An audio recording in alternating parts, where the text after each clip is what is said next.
Howdy y'all.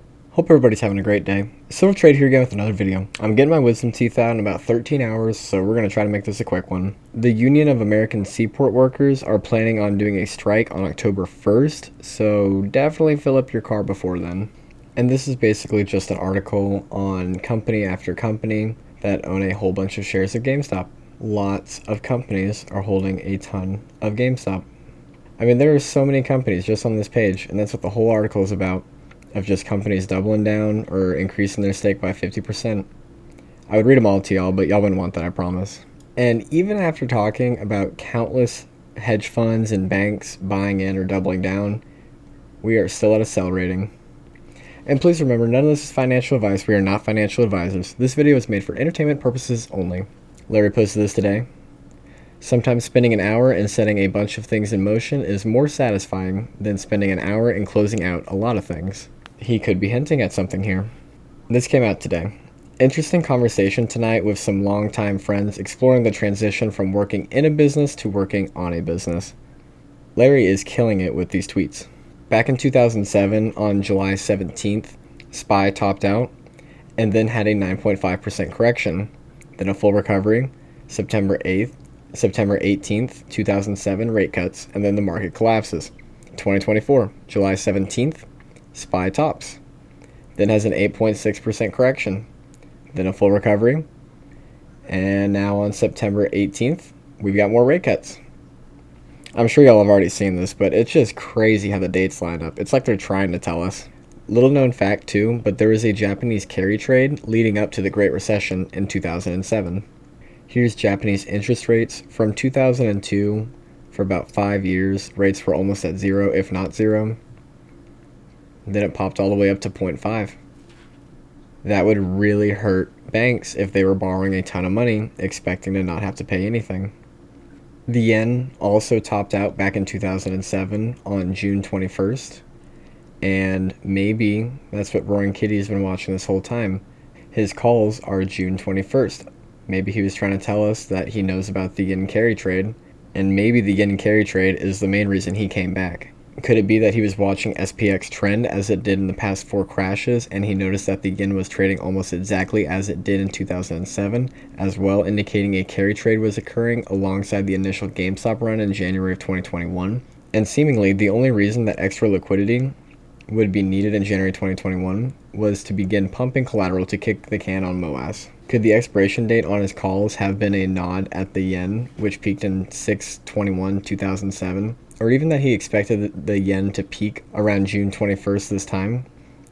I've seen posts about 110 tweets for 110 days. What's 110 days from 6/21/2007? When the yen peaked, it's October 9th, the day before XPX's final high in 2007. In 2007, there were 110 days between the peak of the yen and the crash of the market.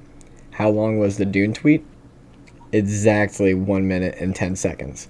And the yen is acting very similarly to how it was in 2007, and it topped out on June 2nd this year. So October 20th would be 110 days from when the yen topped out this year. Some people are estimating the yen carry trade to be as much as $24 trillion. And if they weren't paying any interest on that, and then out of nowhere they have to pay interest, like right now, that would really hurt.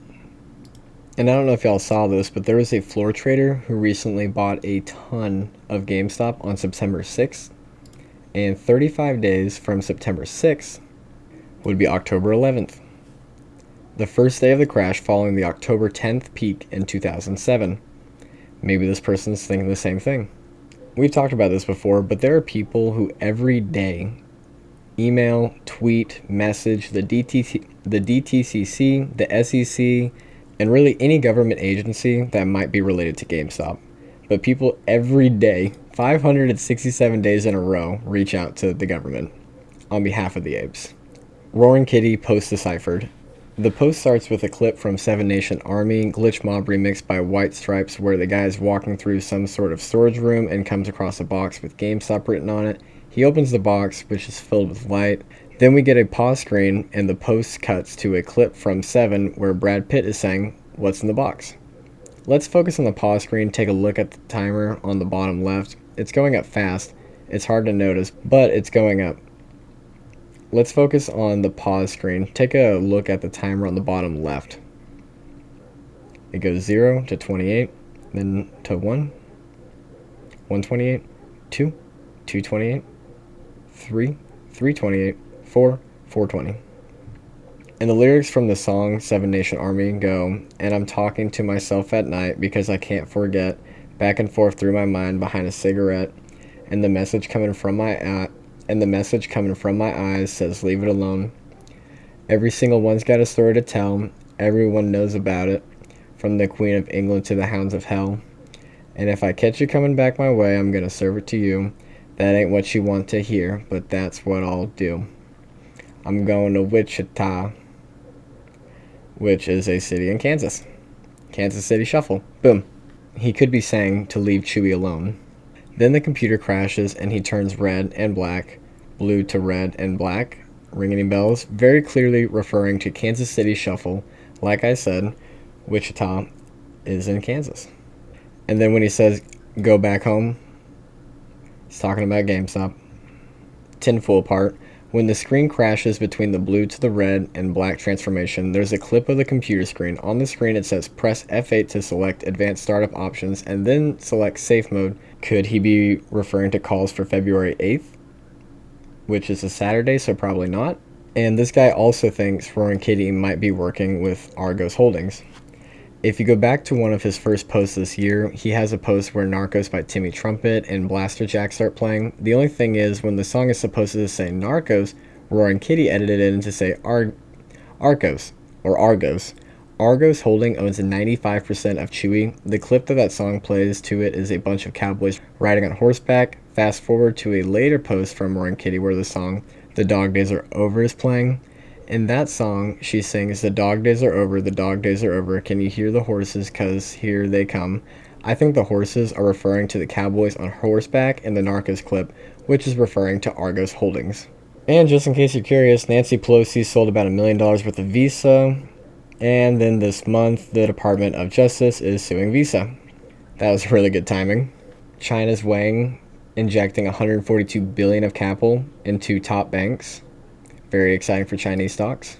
And I'm sure y'all have already heard, but the government's trying to get rid of non-competes altogether because they think that'll bring more tax dollars in and drive competition in business. But then there's the other side of the government that is trying to shut this down. And about 30 million workers in the US are bound to non-compete agreements. But I really appreciate you guys. Sorry for kind of being all over the place. Really not excited for my wisdom teeth tomorrow. But I really appreciate you if you made it this far. Oh, and by the way, there's earthquakes going on in New York right now, and there's no tectonic plates anywhere near New York. Very strange. But thank you guys so much. God bless.